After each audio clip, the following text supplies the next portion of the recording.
jalanan itu dari zaman saya sama zaman sekarang beda, Kang. Kalau zaman dulu banyak kan orang-orang di jalanan itu mencari jati diri gitu. Kalau sekarang anak-anak sekarang tuh mencari uang recehan gitu, nyari sensasi. Kadang-kadang ya akhirnya mereka salah pergaulan, salah jalan. Bukan dalam arti salah jalan mereka salah jalan, tapi akhirnya mereka kenal namanya obat-obatan cemen ibarat. Jadi bandel-bandel cemen. Mereka terkenal, ya akhirnya kena obat-obatan narkoba kelas kecil lah kayak gitu. Jadi mereka terkena pengaruh seperti itu. Banyak kan, 85% saya jamin anak jalanan kena gituan semua.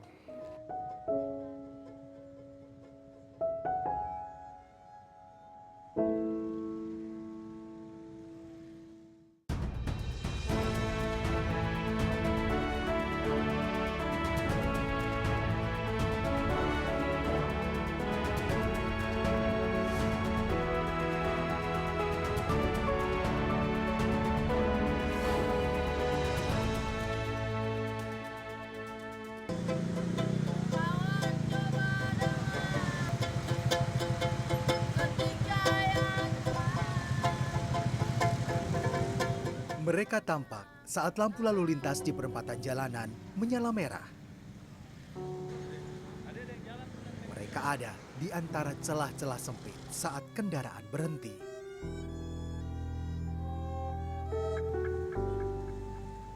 Mereka hadir menjajakan atraksi yang dimiliki untuk sekedar mengais rupiah dan menyambung hidup.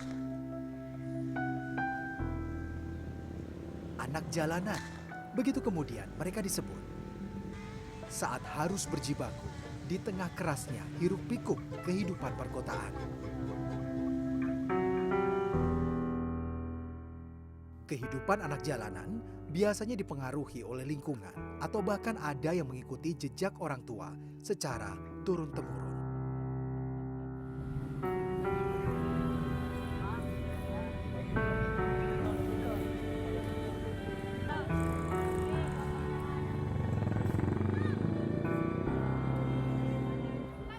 Sosok Adi Supriyadi yang dikenal sebagai mantan anak jalanan kini mendedikasikan hidupnya untuk merangkul anak-anak agar lepas dari kehidupan jalanan.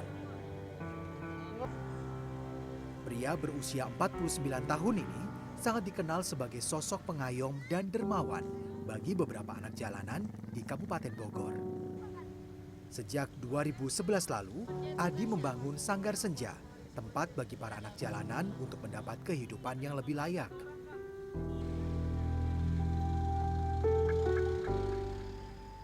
Kita mendirikan Sanggar Senja ini karena atas rasa keprihatinan kami terhadap melihat anak-anak jalanan yang makin tumbuh berkembang banyak di jalan. Lalu kalau bukan anak orang jalanan sendiri yang peduli terhadap anak jalanan, siapa? Jadi kita dirikan Sanggar Senja adalah wadah tempat berkumpulnya anak-anak jalanan untuk kita ayomi, kita bina, kita selamatkan dalam hal kependidikan. Tapi ada juga anak jalanan yang nggak bisa diselamatkan. Ya seperti itulah tantangannya. Gitu. Jadi nggak gampang mendidik anak jalanan.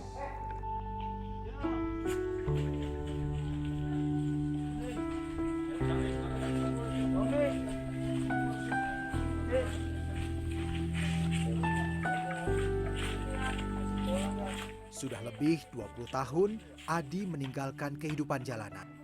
Mulai saat itulah, ia meneguhkan niat untuk mengubah nasib anak jalanan.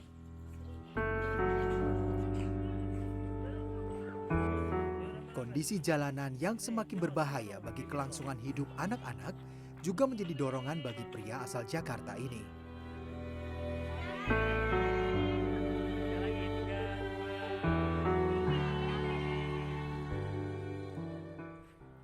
Dulu saya awalnya hidup di jalanan karena saya nggak punya orang tua. Dari kecil saya udah nggak ada orang tua. SMP bapak ibu saya udah nggak ada, saya akhirnya sekolah tapi tetap di jalanan. Saya ngamen di Bekasi, di terminal, di mana aja. Tapi saya tetap sekolah sampai lulus SMA. Ikut orang, setelah lulus akhirnya saya hidup ke jalanan. Saya mencari jati diri saya lah di jalanan. Saya ke Bandung, Surabaya, ke Jogja, keliling-keliling lah, gitu, sambil belajar ilmu musik. Kalau jalanan itu dari zaman saya sama zaman sekarang beda, Kang. Kalau zaman dulu banyak kan orang-orang di jalanan itu mencari jati diri gitu. Kalau sekarang anak-anak sekarang tuh mencari uang recehan gitu, nyari sensasi. Kadang-kadang ya akhirnya mereka salah pergaulan, salah jalan. Bukan dalam arti saja mereka salah jalan, tapi akhirnya mereka kenal namanya obat-obatan cemen ibaratnya. Jadi bandel-bandel cemen. Mereka terkenal, ya akhirnya kena obat-obatan narkoba kelas kecil lah kayak gitu. Jadi mereka kena pengaruh seperti itu. Banyak kan, 85% saya jamin anak jalanan kena gituan semua. Gitu. Jadi beda zamannya, Kang. Titik balik kehidupan Adi Supriyadi tidak lepas dari sosok Pak John yang merupakan orang tua angkatnya. Kehadiran sosok Pak John inilah yang kemudian membantu Adi untuk meninggalkan kehidupan jalanan. Dulu dia mengamen tuh hanya sebagai gitar yang nggak sehat, gitarnya juga udah hancur-hancuran dia main gitu. Dia tinggal di wilayah daerah Bogor, Pak. Dia ngontrak. Nah, dia pernah ngurus musola juga dulu. Makan tidur di situ di musola selama 3 bulan dia prihatin. Nah, dia itu memang setahu saya perjuangan dia itu ya pahit getirnya lah gitu. Kalau karakter dia itu sebetulnya apa aja dia bisa, Pak, asal ada penunjuk jalannya, terus ada yang dukung dia gitu. Sanggar yang terletak di Kecamatan Cibinong, Kabupaten Bogor, saat ini membina 86 anak jalanan di sekitar wilayah Cibinong. Dari 86 anak, 22 diantaranya bahkan diberikan tempat tinggal karena alasan yang beragam. Ada yang tidak memiliki rumah serta orang tua, dan sebagian dari mereka terpaksa tinggal karena keterbatasan kemampuan orang tua. Salah satunya adalah Gilang. Anak berusia 14 tahun ini sudah 4 tahun mengikuti ragam aktivitas di Sanggar Senja. Kesulitan ekonomi dialami Gilang bersama ibunya karena sejak di dalam kandungan, ayah Gilang pergi meninggalkan sang ibu. Dulu kan ditinggal sama ayah kandung kan pas di dalam perut. Dulu sekarang mama nikah lagi jadinya. Oh, tapi sekarang tinggal sama siapa? Tinggal di sini. Tinggal di sini? Iya, karena sekolah juga kan butuh biaya gede, jadinya orang tua saya juga nggak kuat lah.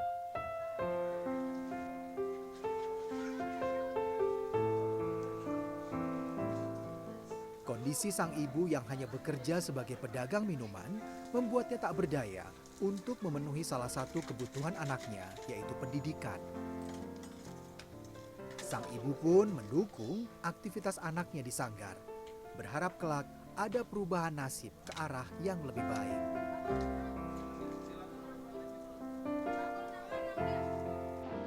Enggak gitu, nggak boleh karena saya nggak mau anak saya jadi pengamen gitu, kepengen sekolah.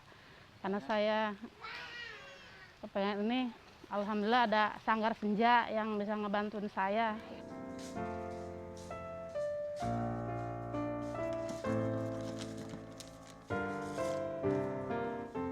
Gilang yang dulu mengamen untuk kebutuhan hidupnya, kini sudah meninggalkan kehidupan di jalanan dan fokus belajar.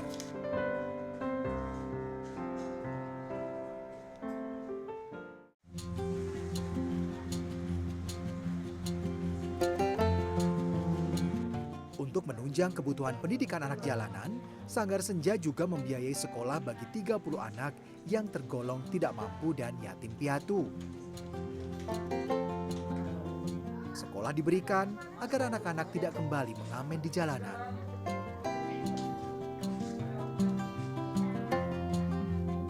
Selain itu, para anggota di Sanggar Senja juga memperjuangkan hak administratif anak-anak jalanan. Dengan berusaha menerbitkan akta lahir anak-anak jalanan. Hal ini dibutuhkan agar mereka yang tidak memiliki data bisa masuk sekolah. Selama hampir 10 tahun berdiri, Sanggar Senja berhasil menerbitkan 120 akta lahir anak jalanan. Karena ini udah pilihan gitu. Dan kita anggap ini kan perjuangan yang baik gitu, yang mulia. Oh dilarang itu ya ada juga pertentangan, tapi ya saya bilang inilah ibaratnya jalan saya emang bisa menyelamatkan anak-anak gimana. Karena pernah dulu sempat saya mau tutup sanggar, tapi ketika itu anak-anaknya malah kucar-kacir, kasihan. Jadi udahlah saya fokus saya di sini.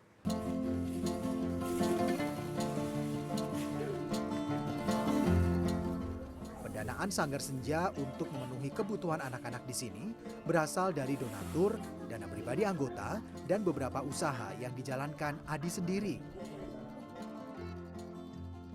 Seperti studio rekaman dan penyewaan alat sound system. Sebagai seorang seniman, Adi juga kerap menciptakan lagu untuk kemudian dijual dan menjadi sumber pendanaannya.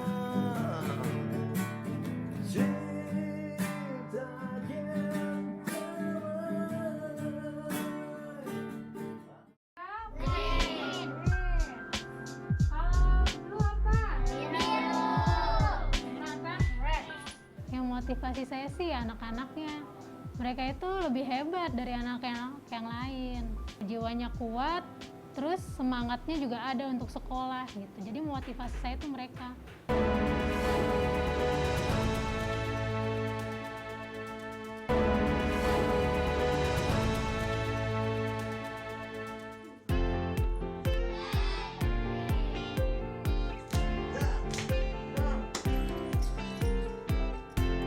Sejak berdiri pada 2011 lalu, Sanggar Senja telah meloloskan puluhan anak jalanan di generasi pertama. Saat ini, 86 anak yang berada dalam binaan Sanggar merupakan generasi kedua. Tidak semua dari mereka mendapat dukungan akses sekolah formal. Agar tetap dapat beraktivitas, para pengurus memberikan berbagai kesibukan di Sanggar.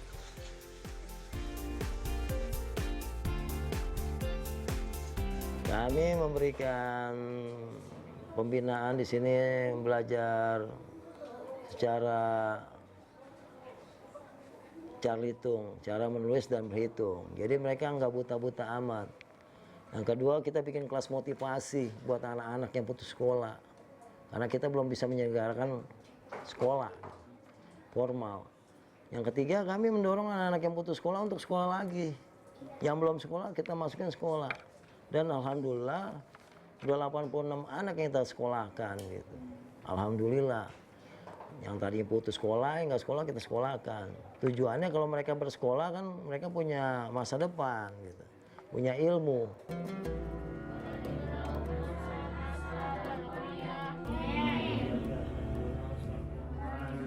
Pendidikan keagamaan merupakan pondasi utama dalam proses pembelajaran yang diterima anak-anak. Latar belakang kehidupan anak-anak yang keras memerlukan sentuhan kerohanian untuk bisa mengubah sifat dasar mereka yang berasal dari jalanan.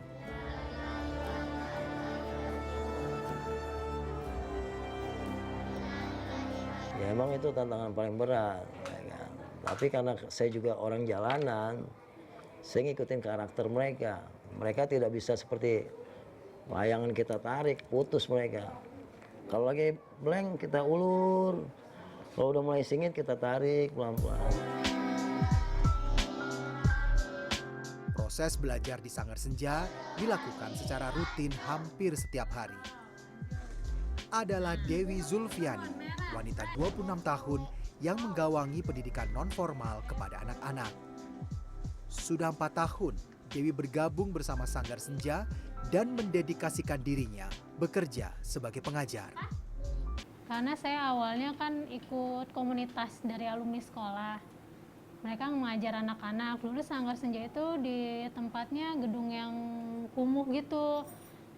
Terus saya ngikut anak-anak komunitas saya, ngajar di situ, ngeliat anak-anak, kok ada ya, masih ada ternyata anak yang benar-benar susah gitu. Karena kalau misalnya mau masuk SD aja harus sudah bisa baca, bisa nulis, sedangkan mereka untuk masuk TK ya nggak punya uang gitu. Jadi situ saya ngajarin mereka baca, nulis, berhitung.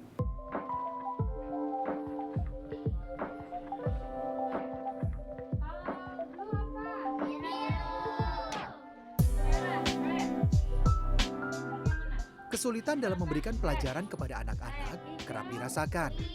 Berbagai materi seperti bahasa Inggris, matematika, dan keterampilan diberikan agar anak-anak memiliki bekal dalam mengarungi hidup mereka.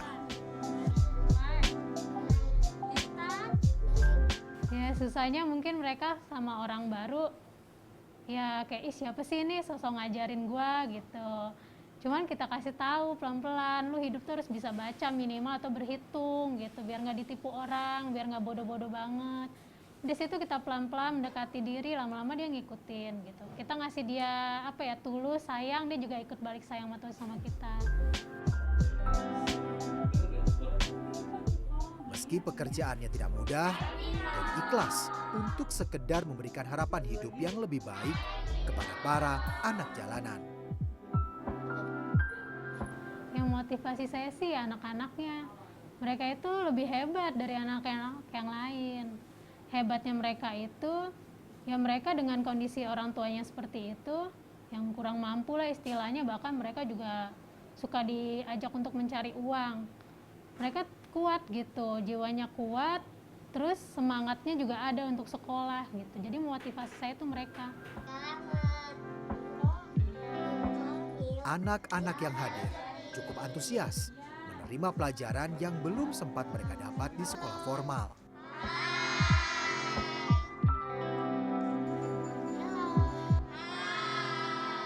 Kesini saya tahu sendiri. Gimana tuh, tahu dari mana? Saya lagi main-main aja, habis itu ada Bang Adi lewat ngenawarin, Vino ini mau nggak ngajar di pengajian saya ini Sanggar Senja? Saya bilang kan mau, ya udah tuh ngaji mulai.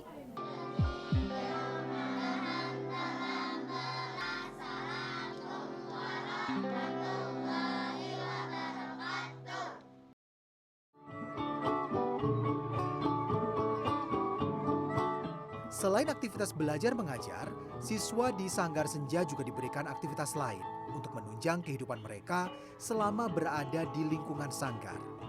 Seperti bermusik. Ilmu bermusik diajarkan langsung oleh Adi untuk mengembangkan keterampilan siswa di luar pelajaran sekolah.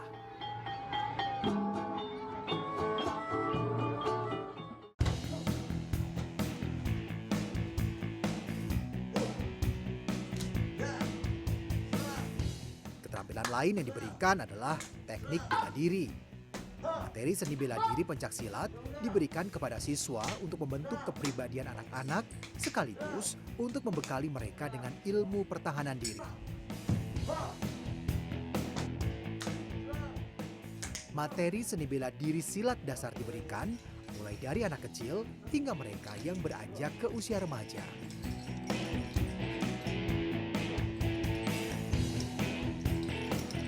Ya, pengaruhnya ada.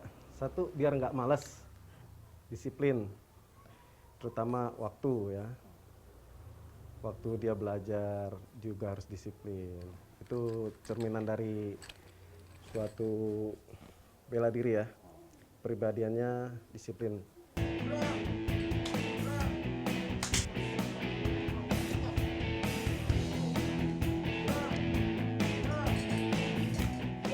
Langkah kecil yang dilakukan oleh Adi dan relawan lain sedikit banyak mempengaruhi perubahan pola pikir dan karakter para anak jalanan di sanggar ini.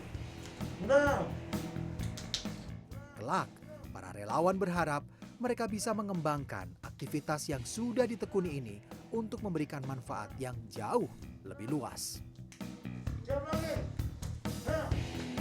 Ya, alhamdulillah banyak perubahan sih Kang ya. Setelah kita bina secara sistem kami yang kita bikin, alhamdulillah mereka banyak berubah gitu kan.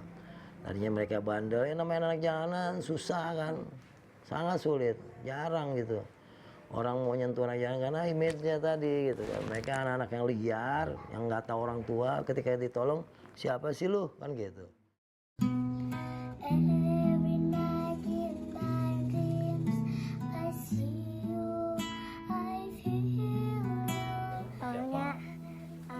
Aku diajakin sama Kak Dewi nyanyi, terus Bang Adi ngedengin aku. Aku diajarin dari situ. Terus Kak Dewi Bang Adi ngajak aku take vokal, terus aku masuk YouTube. Di situ aku jadi terus belajar nyanyi.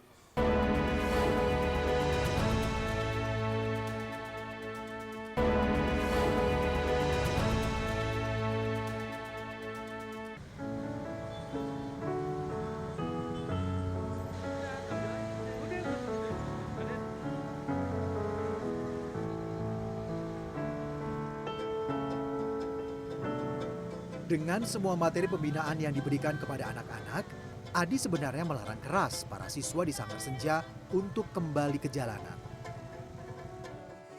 Namun beberapa anak tidak memiliki pilihan lain. Terbatasan ekonomi di keluarga memaksa beberapa anak di Sanggar Senja harus mengamen di jalan untuk membantu keuangan keluarga. Kalau jalan kamu tuh hati-hati, jangan lupa baca doa, baca bismillah. Kalau nyebrang tuh lihat-lihat, ya. Jadi prioritas kita memberikan sesuatu buat mereka di sini. Kalau yang tinggal di sini nggak boleh ngamen lagi. Walaupun ada juga anak murid saya masih ngamen, tapi itu bukan karena anjuran kami. Justru kami melarang, tapi karena kebutuhan untuk orang tuanya.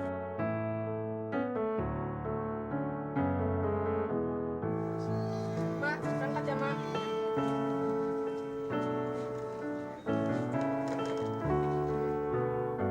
Subakti, seorang anak berusia 12 tahun ini, adalah satu dari beberapa anak yang masih mengamen di jalanan. Dia terpaksa harus tetap mencari uang untuk membantu memenuhi kebutuhan hidup keluarganya. Setiap sore, ia berjalan kaki ke Jalan Raya Bogor Cibinong untuk memainkan gitar kecilnya di pertigaan jalanan.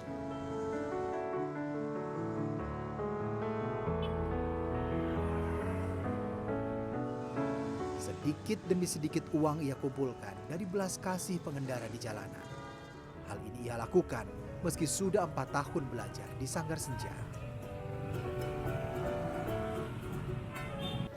Main, kadang-kadang ngamen.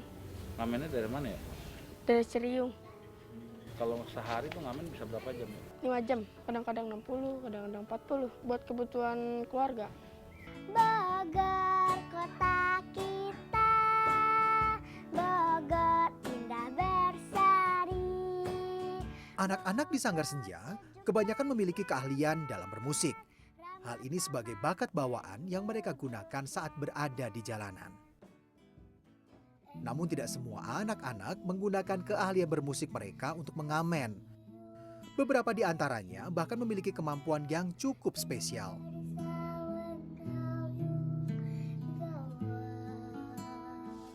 Evelyn adalah seorang anak yatim yang sudah 4 tahun hidup di Sanggar Senja. Evelyn memilih tinggal di Sanggar Senja untuk melatih kemampuan bernyanyinya.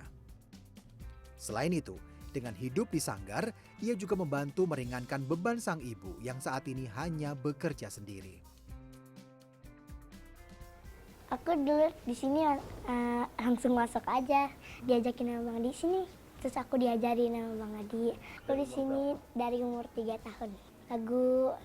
Lagunya. Ada nyanyinya juga, ada ngajinya juga, semuanya diajarin sama Bang Adi. Yang biayain Kak Dewi sama Bang Adi. Ku gendong tas merahku di pundak. Melihat potensi menyanyi Evelyn, Adi bersama relawan lain mengasah kemampuan anak berusia 8 tahun ini dengan menciptakan lagu, bahkan membuat rekaman di studio musik sendiri. Awalnya aku diajakin sama Kak Dewi nyanyi, terus Bang Adi ngedengin aku. Aku diajarin dari situ. Terus Kak Dewi Bang Adi ngajak aku take vokal, terus aku masuk YouTube. Di situ aku jadi terus belajar nyanyi. Selain merekam dan membuat video klip, beberapa kali Evelyn pernah tampil di panggung dalam beberapa acara resmi di Kabupaten Bogor.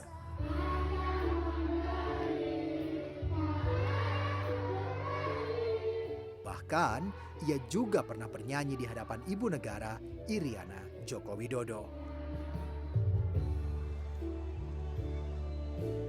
Khusus di Kabupaten Bogor, Jawa Barat, permasalahan anak jalanan tergolong cukup memprihatinkan. Dinas Sosial setempat mencatat, ada lebih dari 7.000 anak jalanan yang tersebar di setiap sudut wilayah. Kehadiran tempat seperti Sanggar Senja diakui Pemda setempat cukup membantu penanganan salah satu masalah sosial ini. Kalau untuk cukup membantu, tetapi yang tadi saya sampaikan bahwa anak-anak jalanan ini kan datang dan pergi Pak. Jadi tidak bisa kita rekrut secara keseluruhan kalau untuk masukin ke lembaga seperti itu.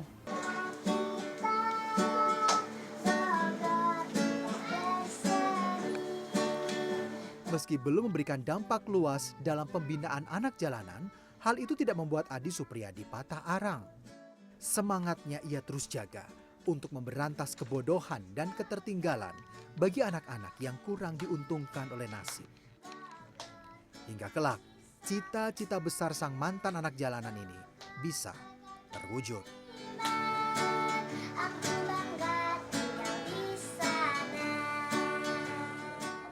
Tujuan terbesar kami, saya insya Allah ingin mendirikan sekolah atau pesantren anak jalanan. Gitu. Agar mereka nggak ada lagi di jalanan, gitu. Dan gratis. Dari mana? Ya nanti kita pikirkan. Namanya orang cita-cita kan, insya Allah ya kan. Kalau Allah meredoi, apapun dikasih, asal kita benar, insya Allah.